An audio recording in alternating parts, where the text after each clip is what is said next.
Morning, gang. Bronco Carl 92 here. So it's Sunday, November 18th, and I'm out in the garage kind of early today. I got the big nasty Dodge over here that I got to put some steering parts into, and then I got to head down to my dad's house. He needs me to help him cut up some wood, and of course I need the truck because I want to bring the wood back that I'm cutting up. So for I guess next year's wood hoard. So. Anyway, I've got the steering linkage here.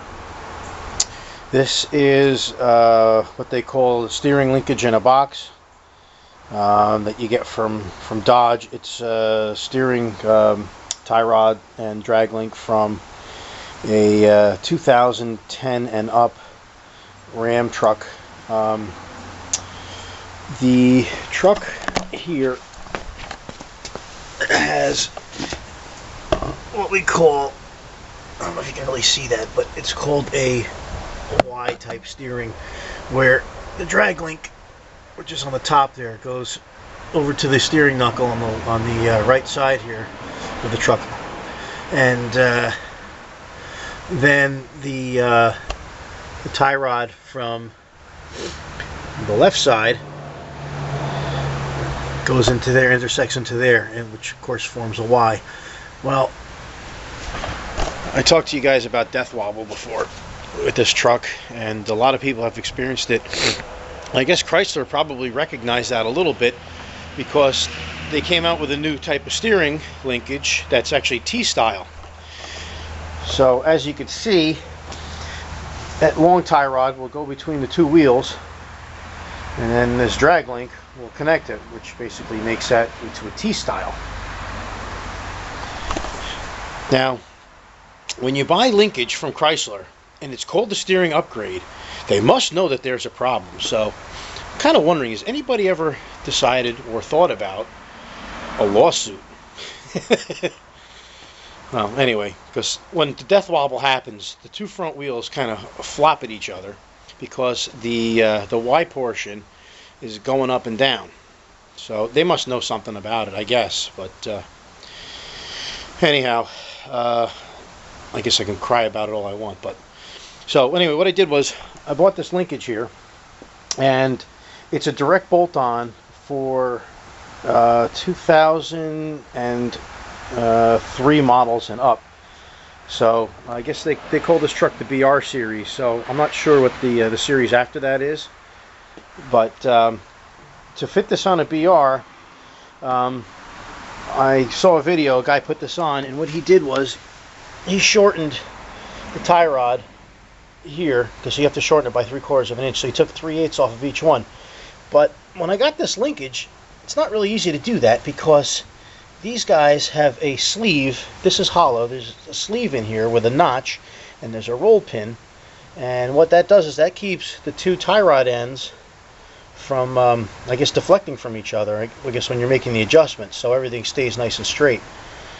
So the way I got in the 3/4 of an inch out of this thing, actually I took an inch out of it, was, like I said, this tube's hollow and this is forged. So what I did was, it was swedged together right here and right here. So what I did was I cut the swedge out, and I pulled this off. I shortened this tube here, and put it back together, and I plug welded it here. I plug welded it on the back side, and I did a nice little weld over here, and I've painted it up already. So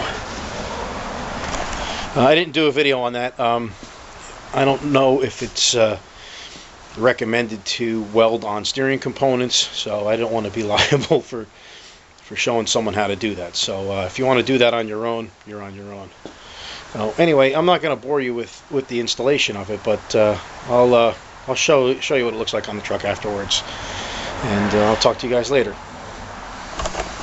Okay, one thing that's very helpful if you're replacing a set of tie rods and your alignment's still pretty decent, what you can do is you can hook a tape measure, a nice good tape measure on the one side, and if you measure off the flat here, try to get a little focus here, we've got 61 and 7/16 it looks like, right off the flat there. So that'll get you pretty much in the ballpark before you get it down to the alignment shop. Other thing you can do is you could fix your steering wheel in the dead center position using a seat belt, and then just use the power seat to pull tight on it. So, because for some reason the steering lock doesn't seem to work on this truck, I don't know why. I just kind of realized that. But that'll keep your steering box in the center there, so when you put your drag link back on, your steering wheel will be straight. So anyway, onward. Out with the old and in with the new. You know, I checked the ends on all the linkage, and all the balls are good and tight. So I don't think it's a wear issue of why my wheels were shaking. So anyway, moving on. Okay, so the linkage is all installed now, and looks like I got everything pretty much adjusted. There's the new setup. So the last thing, sorry about that, last thing I have to sort out is the steering stabilizer here, since the old one bolted on up here and went to this rod. This doesn't have that provision, so I'm gonna, I guess, put a plate across here and fit that on there. So we'll do that in a couple minutes, and we'll give her a road test. Right, so we've got our bracket tacked in place, and I cycled the steering lock to lock, and I have a 1/2 inch of leeway on each side.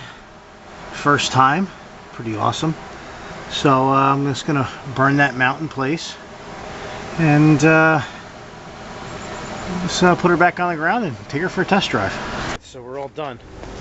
So our new linkage is now in place. The steering stabilizer is mounted.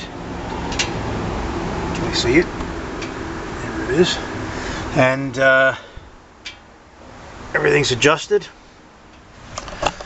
And I guess I'll get this thing aligned next week. So I'm going to go off to my dad's now, and maybe I'll do some video down there. So talk to you guys later. Thanks for watching.